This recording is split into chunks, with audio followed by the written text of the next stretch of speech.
Hello students, कैसे हैं आप सब। मेरा नाम राधिका है और राधिका आईटी हब में आप सबका स्वागत है। मेरा पहला लेक्चर था इंट्रोडक्शन टू कंप्यूटर के बारे में, जो कि आई होप आप सबको समझ में आया होगा। मेरा दूसरा लेक्चर है फंडामेंटल्स ऑफ कंप्यूटर के बारे में, जिसमें हम पढ़ेंगे कि कंप्यूटर सिस्टम किस तरह से काम करता है, और वो हम समझेंगे एक ब्लॉक डायग्राम की हेल्प से। ठीक है, तो कंप्यूटर सिस्टम जो है 3 पार्ट्स में डिवाइड हुआ है, इनपुट यूनिट, आउटपुट यूनिट और बीच में है हमारा central processing unit. Central processing unit में हमारे फर्दर उसको डिवाइड किया गया है कंट्रोल यूनिट में, जिसे सीयू बोलते हैं, ALU arithmetic logical unit, MU and memory unit. ठीक है, तो इनपुट यूनिट से हमें डाटा इंस्ट्रक्शंस आती हैं और वो जाती हैं हमारी सीपीयू में। सीपीयू बच्चे यहाँ पे वो नहीं है जो हम अपनी लैब्स में देखते हैं, हमारे घर पे होता है वो बॉक्स सा नहीं। सीपीयू होता है बेसिकली सेंट्रल प्रोसेसर, और वो जो बॉक्स सा होता है वो होता है आपका कैबिनेट। ठीक है, ज्यादातर इसे बोला जाता है उसे बॉक्स को, ये हमारा सीपीयू है, बट नहीं, अब आपको पता चल गया होगा सीपीयू वो नहीं होता। सीपीयू उसके अंदर सेंट्रल प्रोसेसर होता है जो सारे आपके फंक्शंस जो है परफॉर्म करता है। ठीक है, और आउटपुट यूनिट तो हमें पता ही है, जब इनपुट यूनिट से डाटा इंस्ट्रक्शंस आ रही है सीपीयू में जा रही है, और आउटपुट में हमें क्या मिलेगा, एक डिजायर्ड, हमारा एक मीनिंगफुल डिजायर्ड रिजल्ट हमें मिल जाता है। सीपीयू को ब्रेन ऑफ द कंप्यूटर भी कहा जाता है, क्योंकि जैसे कि हम जानते ही हैं वो सारी प्रोसेसिंग करता है, इसलिए उसे ब्रेन ऑफ द कंप्यूटर कहा जाता है। बट मैंने 1-2 बुक में इसे हार्ट ऑफ द कंप्यूटर भी देखा है, but I think brain of the computer most appropriate है, क्योंकि हार्ट हमारा इमोशन से भरा होता है, और कहते हैं ना दिल तो बच्चा है। तो let's proceed our this block diagram of computer system, और इससे हम समझते हैं नीचे सेकेंडरी स्टोरेज डिवाइसेस भी दिए गए हैं, उसे भी हम आगे समझेंगे। कल हमने एग्जाम्पल लिया था आईपीओ साइकिल का, कि इनपुट क्या है, मम्मा ने सब्जी लाई, प्रोसेसिंग क्या है, उन्होंने सब्जी को धोया और पकाया, आउटपुट क्या है, हमें पकी हुई सब्जी मिल गई।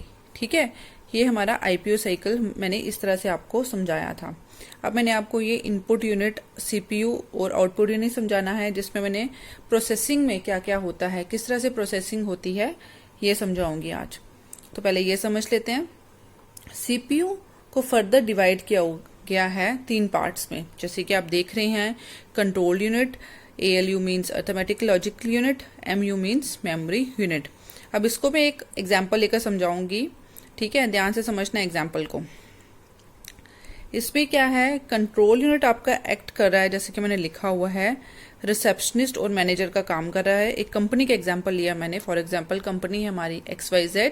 ठीक है, उस कंपनी में एक पर्सन आया, रिसेप्शनिस्ट के पास गया और उसे बोलने लगा कि मेरी अपॉइंटमेंट है आपके मैनेजर के साथ। रिसेप्शनिस्ट ने कॉल की मैनेजर को कि सर कोई अपॉइंटमेंट है आज आपकी। तो मैनेजर ने कहा हाँ, एक कस्टमर ने आना है अपना ऑर्डर लेकर, तो आप उसे भेज दीजिए। तो उस कस्टमर ने क्या किया, अपना ऑर्डर दिया मैनेजर को। तो मैनेजर ने क्या किया, उसका ऑर्डर लिया और फिर अपने सारे एम्प्लॉयज को बुलाया और बोला कि आपने इस ऑर्डर को फुलफिल करना है, आप क्या करो, आपस में कोऑर्डिनेट करके इस ऑर्डर को फुलफिल करो। और मैनेजर ने क्या किया, उनको कंट्रोल किया कि आप उस ऑर्डर को अच्छे से फुलफिल करो। ठीक है, ये हुआ कंट्रोल यूनिट का काम। उसके बाद आया अर्थमेटिक लॉजिकल यूनिट, यानी कि एएलयू, थोड़ी कटिंग हो गई है, सॉरी। तो कंट्रोल अर्थमेटिक लॉजिकल, ये अकाउंटेंट का काम करते हैं। जब ऑर्डर सारा फुलफिल हो गया, जब ऑर्डर सारा उन्होंने बना दिया, तो अकाउंटेंट का काम क्या होता है कि देखना कहीं ज़्यादा खर्चा तो नहीं हो गया। अगर ज़्यादा खर्चा हो गया तो उसको कर्व करते हैं, कहाँ से खर्चा कम हो सकता है। और यहाँ पे अर्थमेटिक का मतलब है कैलकुलेशन, जैसे कि प्लस करना, माइनस करना, मल्टीप्लिकेशन करना, डिवाइड करना। ठीक है, और एल का मतलब लॉजिकल, यानी कि लॉजिक भी बोलते हैं इसे, कि लॉजिक्स लगाना, कि कहीं यहाँ पे कुछ कम ज़्यादा हो सकता है, तो अगर यहाँ पे पैसे कम लग सकते हैं तो इसको थोड़ा कम करते हैं। ठीक है, तो ये काम कौन करता है, एएलयू करता है। उसके बाद MU, memory unit. Memory unit यहाँ पे क्या है, temporary store of A company. जब आपका ऑर्डर सारा बन गया तो आपने क्या किया, उस ऑर्डर को कहाँ रख दिया, अपने स्टोर में रख दिया, जब तक वो यूजर ऑर्डर लेने नहीं आया। ठीक है बच्चों। अच्छा, तो हमने 3 यूनिट पढ़ लिए हैं, इनपुट यूनिट, सीपीयू और आउटपुट यूनिट। उसके बाद आते हैं आपके सेकेंडरी स्टोरेज डिवाइसेस। ये डिवाइसेस क्या करते हैं, होल्ड करके रखते हैं, स्टोर करते हैं लार्ज अमाउंट ऑफ डाटा बाद में यूज के लिए।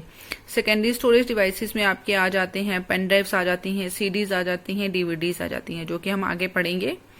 उसके बाद हम सोचेंगे कि ये जो हमने यूनिट्स तो पढ़ लिए ब्लॉक डायग्राम में, बट ये यूनिट्स एक्चुअल में हमारे पीसी में किस तरह के दिखते होंगे। तो इतनी टेंशन मत लो। इनपुट यूनिट क्या करता है, आपके डाटा को इनपुट करता है। तो वो इनपुट डिवाइसेस हुए, और इनपुट डिवाइसेस कौन से हुए हमारे, कीबोर्ड और माउस। और भी बहुत सारे हैं, बट ज्यादातर कौन से यूज होते हैं, कीबोर्ड और माउस, जो कि इंपॉर्टेंट है बहुत ज्यादा। बाकी तो ऑप्शनल होते हैं, बट दीज आर मैंडेटरी और कंपल्सरी। अब कीबोर्ड कैसा दिखता है, कीबोर्ड क्या होगा, एक रेक्टेंगुलर टाइप का डिवाइस होगा, रेक्टेंगुलर शेप का, सॉरी, जिसपे बहुत सारे बटन्स होंगे, और उन बटन्स को हम क्या बोलते हैं, कीज। कौन कौन सी कीज होगी, अल्फाबेटिक कीज होंगी, न्यूमेरिक कीज होंगी, स्पेशल सिंबल्स कीज होंगी, एटसेट्रा एटसेट्रा। ठीक है, उससे हम क्या करेंगे, अपना टेक्सचुअल डाटा एंटर कर सकते हैं। उसके बाद सेकंड है हमारा माउस। माउस के जैसे कि नाम से पता चल रहा है माउस, और वो एक चूहे की तरह होगा, ओवल शेप डिवाइस होगा, जिसपे 2 या 3 बटन्स होते हैं, लेफ्ट बटन, राइट बटन, और बीच में स्क्रॉल। ये हम डिटेल में इनपुट डिवाइसेस जब पढ़ेंगे तब मैं डिटेल में आपको और भी इनपुट डिवाइसेस पढ़ाऊंगी, जैसे इनपुट डिवाइसेस में कौन कौन से होते हैं, कीबोर्ड है, माउस है, स्कैनर है, जॉयस्टिक है, माइक है, एटसेट्रा एटसेट्रा। ठीक है, उसके बाद सीपीयू कैबिनेट में और क्या कर सकते हैं, उसमें हम अपने सेकेंडरी स्टोरेज डिवाइसेस को रख सकते हैं। जैसे हमारी हार्ड डिस्क है, हार्ड डिस्क क्या करती है, होल्ड करती है लार्ज अमाउंट ऑफ डाटा। ठीक है, और उसके बाद आती है सीडी, डीवीडी, ब्लू रे ड्राइव। ये सब जो है, ये तीनों जो है, ये पोर्टेबल है, जो मैंने आपको ऊपर भी बताया सेकेंडरी स्टोरेज डिवाइसेस हैं।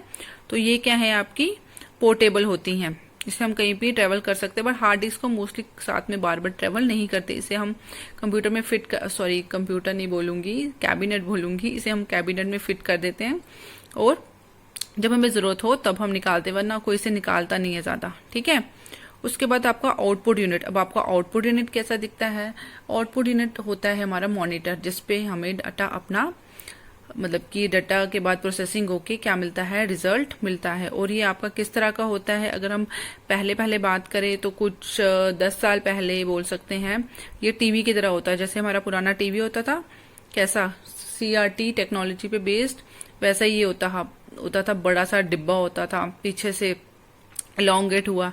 पर जैसे कि अभी हमारे टीवी भी चेंज हो गए हैं, टीवी में भी हमारी एलईडी आ गई हैं, एलसीडीज आ गई हैं, तो वैसे भी टेक्नोलॉजी ने इसको भी रिप्लेस कर दिया, और इसमें भी हमें मॉनिटर में क्या मिलते हैं, एलईडीज मिलती है, एलसीडीज मिलती है, और जिससे क्या होता है, काफी कंपैक्ट हो गया हमारा पीसी, पर्सनल कंप्यूटर, और टेबल में भी कम जगह लेता है। तो ये था सब आपका फंडामेंटल्स ऑफ कंप्यूटर के बारे में। ठीक है, इनपुट डिवाइसेस, आउटपुट डिवाइसेस और सेकेंडरी स्टोरेज डिवाइसेस का मैं अलग से एक लेक्चर कवर करूंगी। और मेमोरी यूनिट भी यहाँ पे खत्म नहीं होता, मेमोरी यूनिट में भी काफी आती है, प्राइमरी मेमोरी, सेकेंडरी मेमोरी। ठीक है, प्राइमरी मेमोरी में रैम, रोम, एटसेट्रा एटसेट्रा, वो भी मैं एक नेक्स्ट वीडियो में कवर करूंगी। आई होप आपको आज की वीडियो भी पसंद आई होगी। तो प्लीज मुझे कमेंट कीजिए, अगर आपने कोई वो टॉपिक पे वीडियो समझनी है वो भी मुझे कमेंट कीजिए। और अगर आपको इसमें कुछ लग रहा है कि मुझे कुछ और एडिशन करनी चाहिए, वैसे मैंने ये बेसिक रखा हुआ है, ऐसे तो काफी सारी चीजें आ जाती हैं इसमें, लेकिन मैंने ये बिल्कुल बेसिक रखा हुआ है, जिनको बिल्कुल भी कंप्यूटर्स नहीं आता है उनकी नॉलेज के लिए। ठीक है, ऐसे तो यूट्यूब पे काफी सारी वीडियोस होती हैं, काफी हाई फाई पढ़ाया होता है, बट ये बिल्कुल बेसिक है।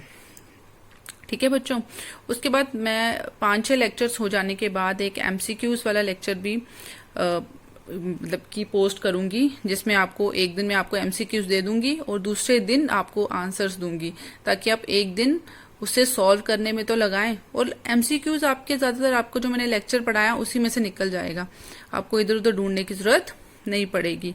और जिसने अभी तक मेरे चैनल को सब्सक्राइब नहीं किया है वो कर लें, और बेल आइकन को जरूर प्रेस कीजिए, ताकि आपको नोटिफिकेशन मिल जाए कि मेरी नेक्स्ट वीडियो कब आ रही है। ठीक है, I hope best of luck for your future. Thank you.